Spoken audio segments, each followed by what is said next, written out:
I should have known something was wrong when my boyfriend started showering me with gifts, flowers left on my car, new headphones, fancy takeout dinners, all out of the blue. He's never been the generous type. I thought maybe he'd gotten a bonus at work or finally decided to treat me the way I deserved. But I kept noticing little things missing: cash from my wallet, a gold bracelet my grandmother gave me, even a bottle of perfume I just bought. Every time I asked, he'd laugh it off or say I was being forgetful.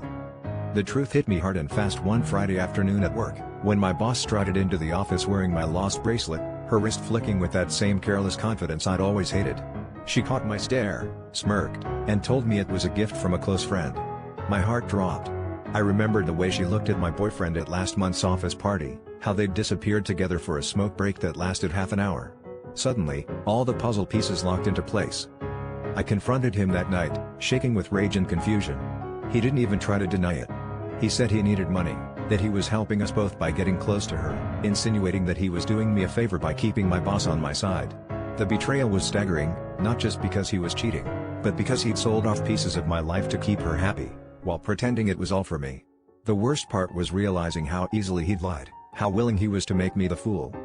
I broke up with him on the spot, but the real twist came later, when my boss called me into her office. She told me she knew everything. She'd orchestrated the whole thing to test my loyalty, to see if I'd notice, to see if I was hungry enough to keep my job. It wasn't just my boyfriend who'd betrayed me. I'd been a pawn in both their games, and in that moment, I realized I'd been so desperate for approval, from him, from her, that I'd ignored every red flag.